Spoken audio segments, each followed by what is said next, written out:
दुर्योधन वो भी दे न सका, आशीष समाज का ले न सका, उल्टा हरि को बांधने चला, जो था साध असाध्य साधने चला। वैसे तो ये लाइन रामधारी सिंह दिनकर के प्रसिद्ध ग्रंथ रश्मिरथी की है, लेकिन जब सीएम योगी ने इसे विधानसभा के बजट सत्र के दौरान सुनाया तो इसकी चर्चा चहुओर होने लगी। आखिर इन लाइनों से सीएम क्या संदेश देना चाहते थे और आखिर इसका जिक्र उन्होंने विधानसभा सत्र के दौरान क्यों किया? आज के इस एक्सप्लेनर में हम इसी पर बात करेंगे। नमस्कार, मेरा नाम है मार्तन सिंह और आप देख रहे हैं डेली लाइन।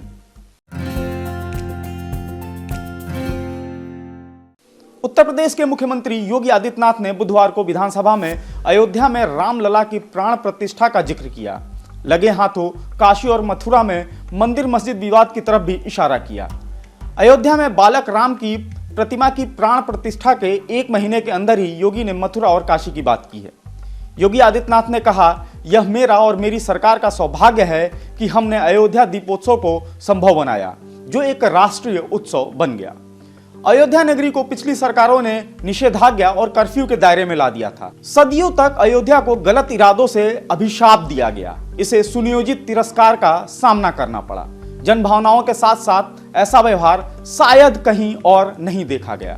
अयोध्या को अन्याय का सामना करना पड़ा।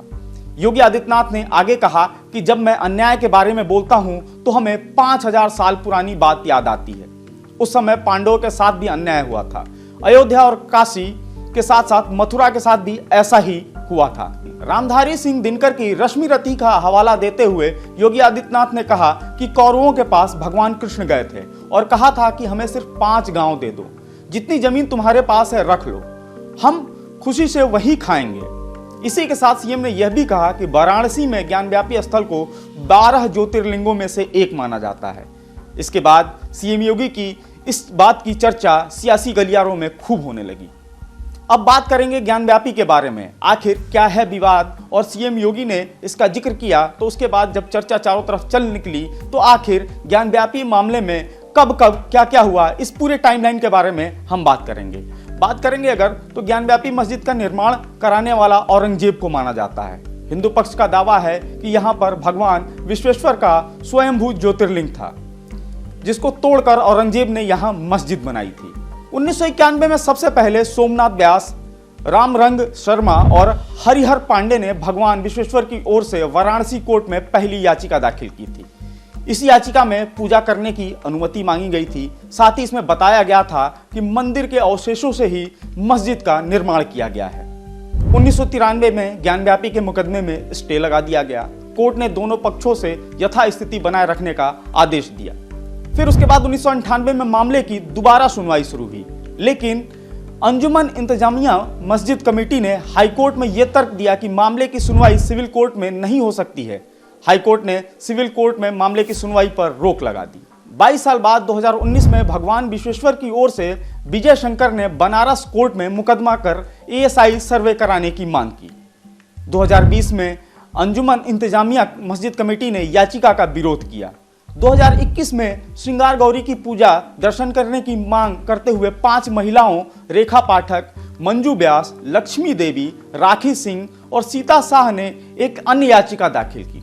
2022 में अदालत ने श्रृंगार गौरी विग्रह का पता लगाने के लिए एडवोकेट कमिश्नर को नियुक्त किया।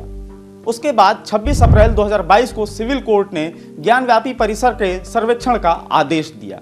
मई में सर्वे के दौरान यह दावा किया गया कि ज्ञानव्यापी में शिवलिंग की आकृति मिली है। जुलाई 2022 में मामला सुप्रीम कोर्ट पहुंचा।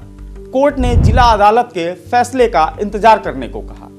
दिसंबर 2022 में फास्ट ट्रैक कोर्ट में एक अन्य मुकदमे वजूखाने में मिले शिवलिंग नुमा आकृति की पूजा करने का अधिकार मांगा गया। मुस्लिमों के प्रवेश पर रोक, अवैध ढांचे को हटाने संबंधी मामले की सुनवाई हुई। मई 2023 में ज्ञानव्यापी मस्जिद में मिले शिवलिंग की कार्बन डेटिंग का हाईकोर्ट ने आदेश दिया।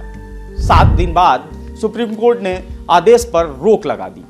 23 मई 2023 को वाराणसी जिला जज की ओर से एक महत्वपूर्ण निर्णय लिया गया। इसमें कहा गया कि ज्ञानव्यापी मामले में सभी 7 केस एक साथ सुने जाएंगे। इसी महीने 12 और 14 जुलाई को ज्ञानव्यापी परिसर का ASI सर्वे कराने को लेकर भी व्यापक बहस हुई। इसमें मुस्लिम पक्ष की ओर से कड़ी आपत्ति जताई गई थी। 21 जुलाई को जिला अदालत ने हिंदू पक्ष की मांग को मंजूरी देते हुए ज्ञानव्यापी परिसर के वैज्ञानिक सर्वे का आदेश दिया।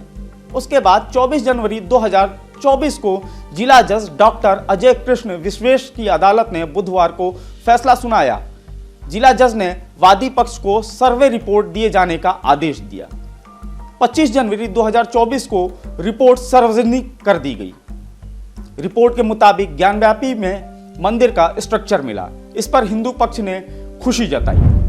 31 जनवरी 2024 को वाराणसी जिला अदालत ने हिंदू पक्ष को व्यास तहखाने में पूजा करने की इजाजत दे दी। उसी के बाद 1991 के बाद व्यास तहखाने में पहली बार पूजा हुई। 1 फरवरी 2024 को व्यास तहखाने की पूजा की गई। यहाँ 1993 से पूजा पाठ बंद थी। फिलहाल इन दिनों ज्ञानव्यापी मामले की कई अदालतों में सुनवाई हो रही है। मुस्लिम पक्ष ने इलाहाबाद हाईकोर्ट में व्यास तहखाना में पूजा वाले फैसले को चुनौती दी है। इसके अलावा ज्ञानव्यापी के सील क्षेत्र में एएसआई से सर्वे कराने की मांग को लेकर हिंदू पक्ष सुप्रीम कोर्ट पहुंचा हुआ है। कोर्ट इस याचिका पे अभी सुनवाई करेगा। फिलहाल आज के वीडियो में इतना ही। कमेंट सेक्शन में जाकर जरूर बताएं आपको ये जानकारी कैसे लगी। साथ ही साथ हमारे चैनल डेली लाइन को फॉलो और सब्सक्राइब जरूर करें।